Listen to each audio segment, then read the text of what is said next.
right, everybody. Welcome to the Ridgeline Hunting podcast. I'm your host, David Crane, and today we're going to talk about me going back to Arizona. So the Arizona archery hunt for mule deer, it's over the counter, but you need to prep in advance. So for me, I called the Arizona Fish and Game and asked them hey, when is the tags going to be on sale? When should I be on? How fast do they go out? They actually kind of give you some data from previous years, and they actually let you know hey, last year they were sold out within this amount of time.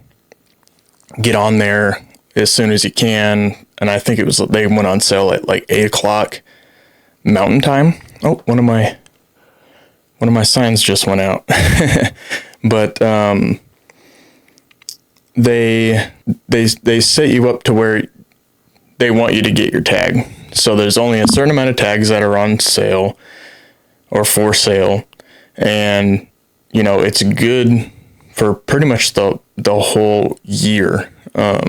Obviously, it's depending on the archery season. So when I bought my tag last year, or this year for 2024, it was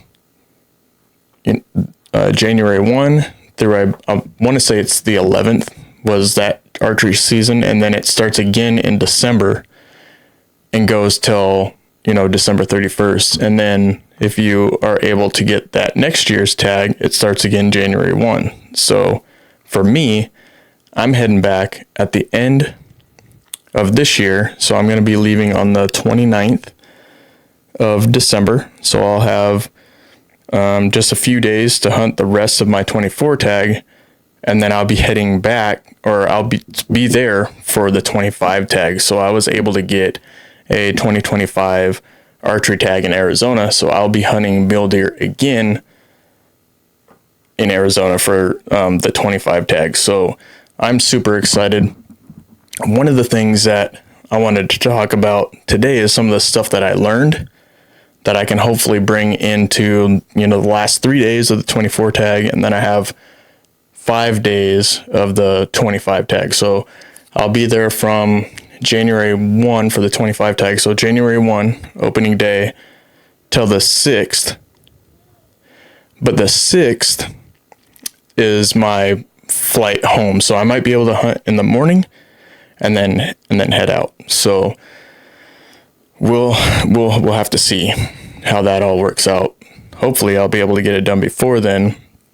So my biggest issue with hunting deer over in Arizona was I was not able to close the distance. Now, maybe up here in the top, I'll have a little video or a little something that pops up for oh, there it goes. I try to get Christmas colors going on back there, but I guess the batteries didn't want to work with me, but whatever, the sign just went out. But I'll try to have the video pop up, and it was my hunt from earlier this year, me hunting in Arizona. And it was, my first time there, had no idea what to expect. There's deer everywhere. And what's nice about this tag is that it's any buck.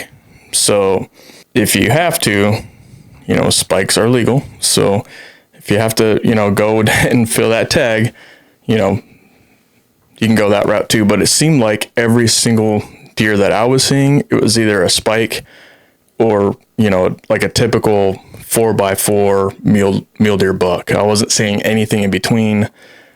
And for me, it was some of the biggest deer I've ever seen, unless you're so I'm from Washington State, way up north, by the Canadian border, you start getting some mule deer that kind of traveled down from Canada, and you kind of get those mule deer are huge, and those were pretty much the size deer that I was seeing down in Arizona. But it was, instead of one or two, you're seeing 6, 7, 8 of them, and they're all just monsters. It seemed like to me, they're all monsters to me. For me, the largest mule deer buck I got was a 3x4 mule deer with archery equipment. So yeah, so my thing, cutting the distance, was extremely hard for me. It was hard for me to navigate the terrain. It seemed like every single step that you took, it was like really standing on marbles. So the ground, every step, the ground would shift. So every single step, it would like, you would step and then kind of crunch down, make a bunch of noise. And that's every single step, even if you're trying to be super quiet. So on YouTube, if you're listening to this through one of the podcast platforms over on our YouTube channel, I kind of explained some of that during my archery hunt, and all I had was a regular pair of boots. I didn't have anything like that. So some of the comments were saying, hey, you can get these like sneakasins or whatever they are. They're like moccasins, you know, that you can like sneak your way in on. The only thing is that everything in Arizona is trying to poke you. So I'm not sure if those moccasins are going to do very well with all of the thorns all over the ground and all over the place. I mean, they're on the ground, they're in the bushes, they're everywhere. So my plan is I'm either going to put them on a old pair of Crocs or an old pair of boots. But my plan is, if anybody's been out river fishing, you have any of those, like, I don't know, river fishing boots that have the like white, what is that? I don't know. It's like this white pad that you stick on your boots. I don't use them, but David Sandana brought this up. He was like, hey man, why don't you just take one of those kits and glue those to the bottom of like an old pair of boots or something. And I think that is a brilliant idea, because it's like a squishy pad and it's like a fleece bottom. And I think if I was to do that and put on like a thick wool sock over that, I think I might have some serious sneaky feet to where I can try to close the distance. Now, is this plan going to work? I don't know, but I am like coming down to the tail end of me leaving. So, this podcast is going to come out like right before Christmas. I leave just a few days after that. So I'm super excited, but closing the distance has had me like just crushing my brain on like what to do. I've also heard just throw on a pair of socks over the boots. I might try that, or I might try this like felt pad on the bottom of the boot. So there's that. The other thing that I have that wasn't really learned while I was in Arizona is I'm dealing with a shoulder injury. Not quite sure what I did. I think I just overdid it in the gym, but I'm really hoping it's not like a rotator cuff. I've had my right one done 20 years ago. And I mean, obviously surgeries have changed. People do recover a little bit quicker, but that was a pain in the butt. So I can still draw my bow. I am still using an 80-pound draw bow, but I was able to hold and still give a clean shot with the bow that I have now. So I'm not really stressed out about that, but the shoulder could end up being an issue. It's not weak or anything, so I don't think it's a rotator cuff. I think I maybe just pulled a muscle or sprained my shoulder or something like that. I don't know. The strength is still there, so that's good. So the area over the summer, Kirk, my buddy who lives down where we'll be hunting, was out scouting not too long ago. Over the summer, there was a fire. So he said that the area that we were hunting and some of the cuts that we were diving into is like straight up moon dust. So everything was just completely burnt to a crisp.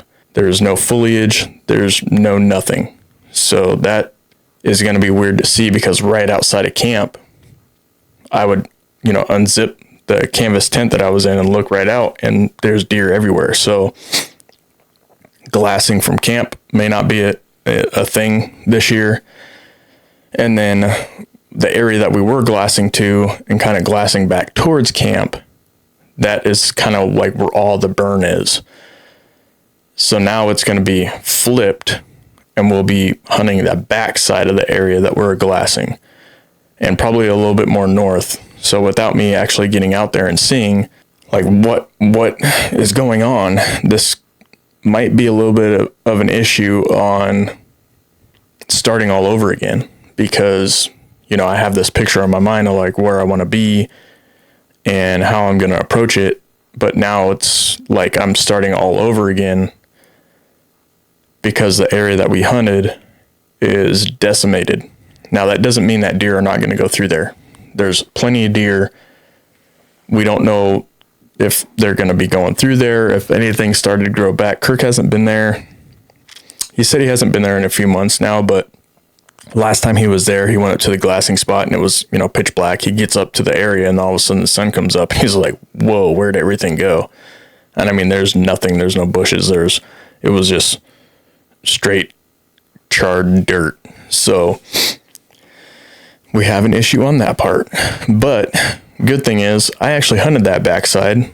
So I kind of know the terrain and where I want to be, because that was my plan anyways, was to hunt that kind of backside. So if you watch the video of the Arizona hunt, the last stalk that I did was on a buck towards that backside, which Kirk is saying that backside is not as charred up as the front side. So that is good news. So there's some areas that I glassed back there. So the area that we were kind of going to had kind of roads to it, so you can kind of make your way up there by any type of vehicle. You can just drive up there and glass from. This one is going to be a park and hike in, which is perfect for me. I have no issues doing that at all. It's more or less with that front side being all burnt up. Now are all the hunters going to be on that backside, or are they just not going to be there? So there's those issues as well. So last year, you didn't really get to see it in the video, but some of the time when I wasn't videoing or doing a whole lot, just glassing, there were people like walking underneath me, back behind me, driving up to me, asking, the regular dumb questions. You seen any deer out here? Blah, blah, blah. It's like, yeah, everywhere. Yeah, some over there, some over here, some back here. Like, yeah, they're everywhere, man. I don't like those questions. It's like, are you having any luck? Like, well, if I was, I probably wouldn't be here anymore because my tag would be filled. But I'm nice, I tell people, just gotta have the right plan to get in on them. I'm not from here, and this is not the terrain that I'm used to hunting in. And, a lot of people get it too, because they're not from there either, but there's like a lot of locals and they're just like, oh yeah, you just got to catch them when they're jumping the road or something. Like, oh dude, that's not how I hunt, but to each his own, right? So going into an area that has just been decimated by fire, usually in those areas, deer are not going to be obviously where it's completely charred. But what I'm hoping for is that when I get over there, that backside wasn't really touched, or it can go from like burn, green, something like that. So they'll be kind of working their way into those non-burned areas, what I'm hoping for. There was an area where I went up to, it's like northwest of kind of where our glassing area was. There's this huge bowl. It's a really nice ridge all the way around with a really nice deep dish bowl. I was seeing deer kind of going in and out of there. I might try to post up in there. Hopefully there won't be any other hunters in there, but you never know until you really get out there. So hopefully, even with the hunting pressure, sometimes you can get yourself in a spot to where if someone does push some deer out, they kind of like funnel like right kind of where you're at. So I might try to do something like that as well, if depending on the hunting pressure. This year, the gentlemen from Indiana are coming back. The couple Amish guys, they'll be coming back this year, so that will be a lot of fun. I had a lot of fun with those guys last year, so hopefully we can do it again. But this time, hopefully one of us gets to fill a tag. So I think there was 4 or 5 of us last year. We're all kind of just hunting together. So hopefully this year, one of us out of townies can feel an Arizona mule deer tag. But yeah, just a lot of excitement going into this archery hunt here. I wasn't able to really hunt. Actually, I didn't hunt late season at all. And that went for my late. So with the archery tag, you can hunt the late season. I didn't hunt at all. I didn't hunt a day. Hurt my back at the gym. And I was also just extremely busy with work. We're kind of just working with the skeleton crew for the last few months. So I was working weekends and holidays and all that other stuff. Yeah, I worked on Thanksgiving. But yeah, it was really, really busy because I was really hoping to get out and go after some elk again, because it kind of, from the elk season, it really looked like we kind of narrowed down where all these elk were. So, I mean, coming into late season, they do move, but we kind of know where they're at late season.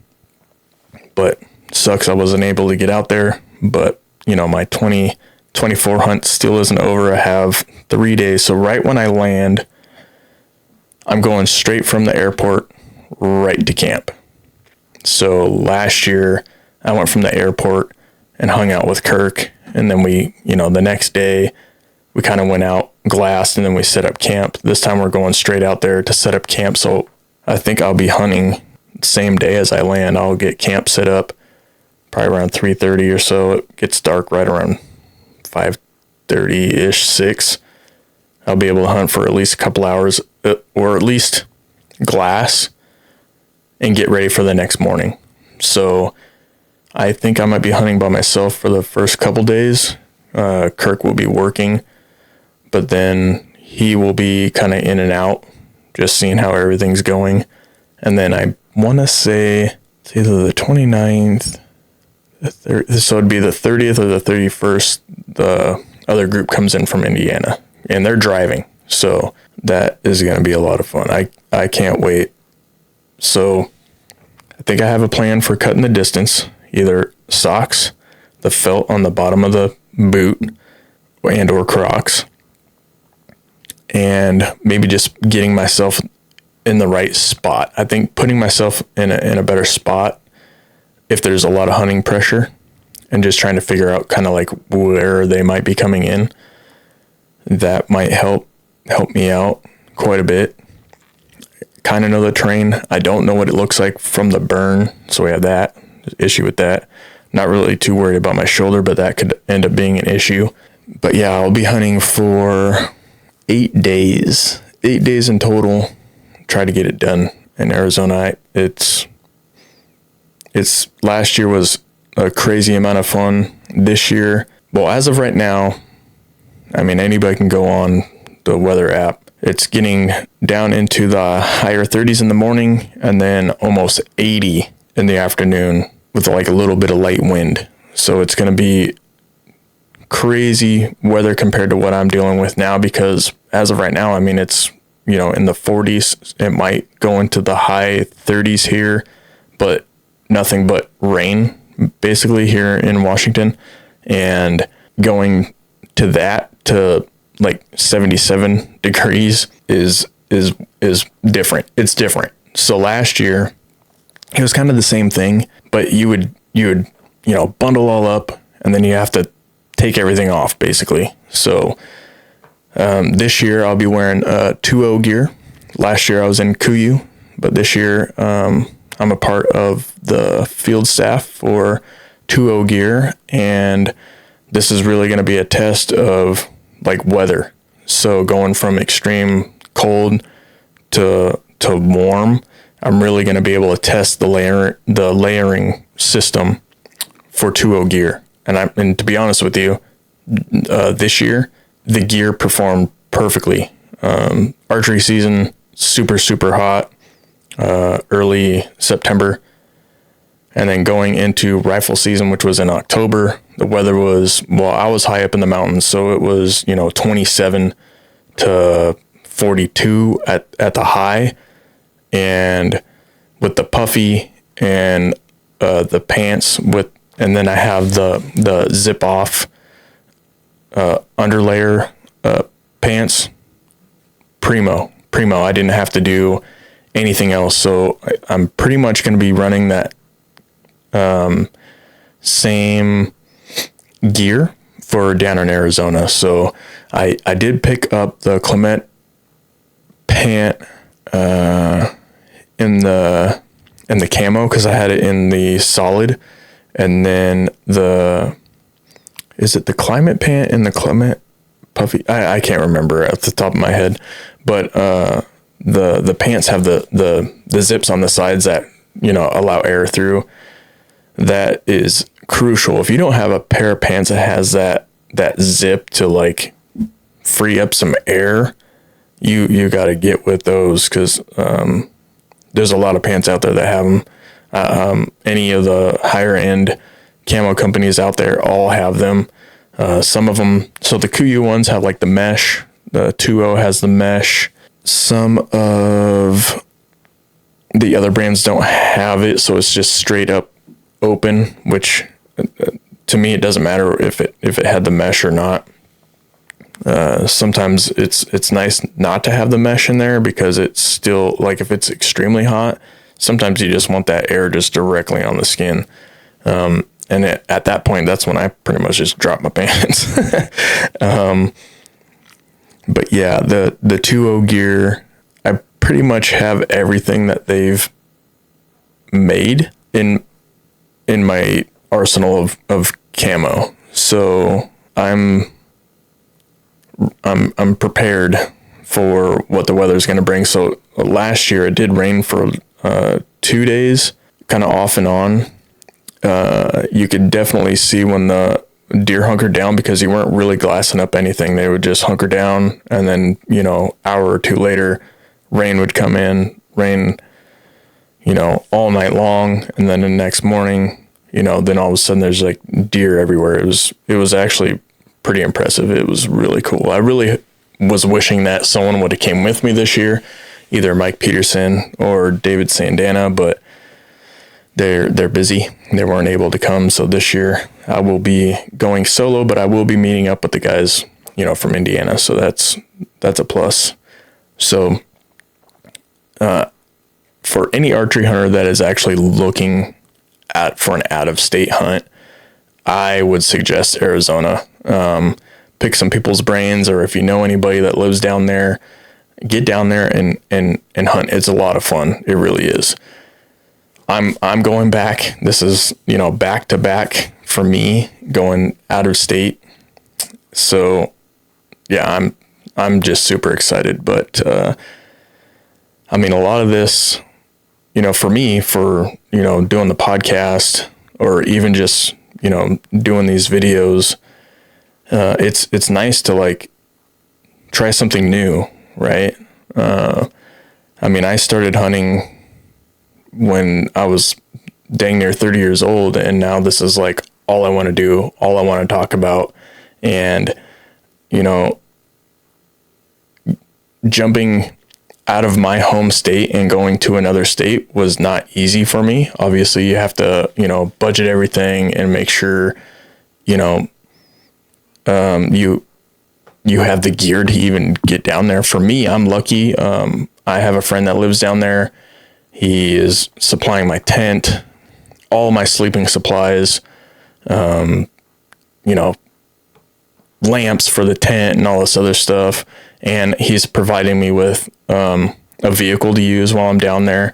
So, I mean, without that, you know, I'd be doing this straight out of my backpack. And to be honest with you, I don't know if I'd be able to do that. So thank you, Kirk, for doing this.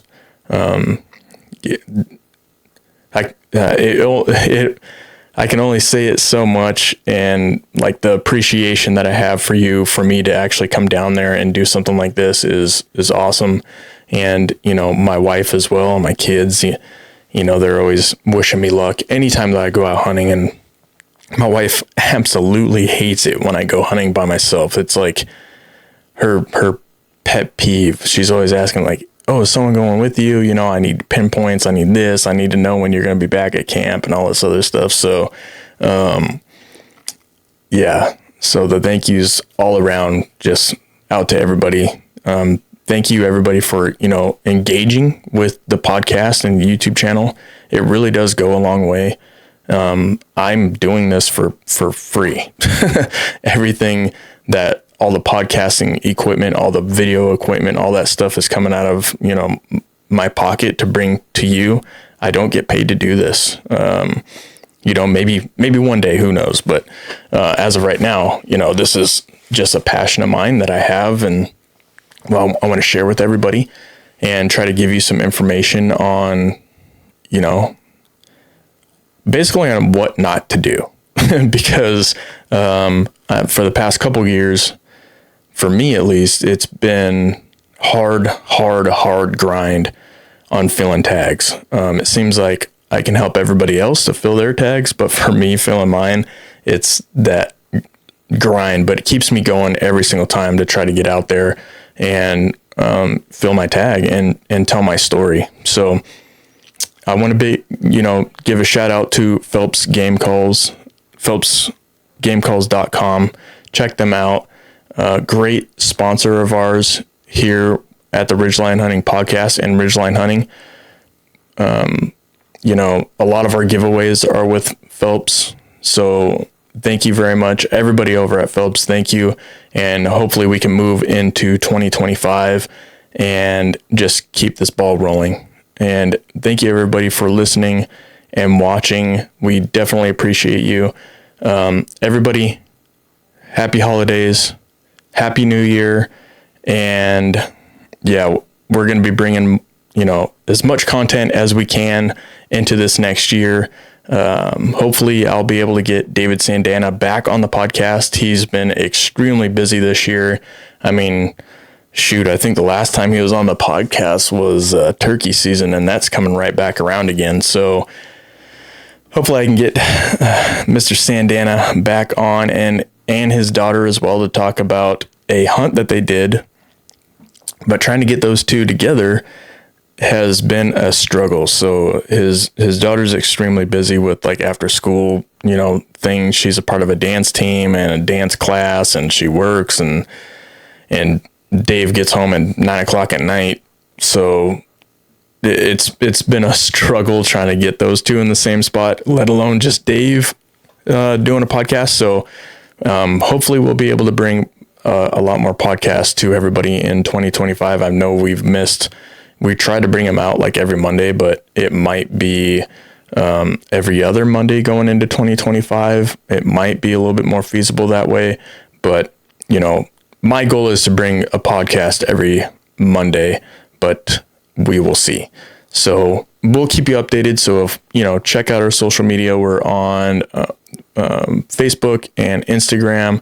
And if you want to check out our YouTube channel, it's Ridgeline Hunting on YouTube.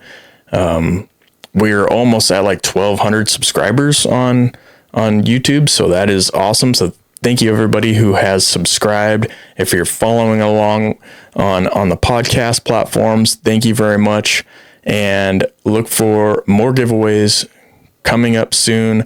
I am actually going to be talking with Dirk Durham to see what we can bring for 2025 for everybody. So yeah, thank you everyone, and have a good night.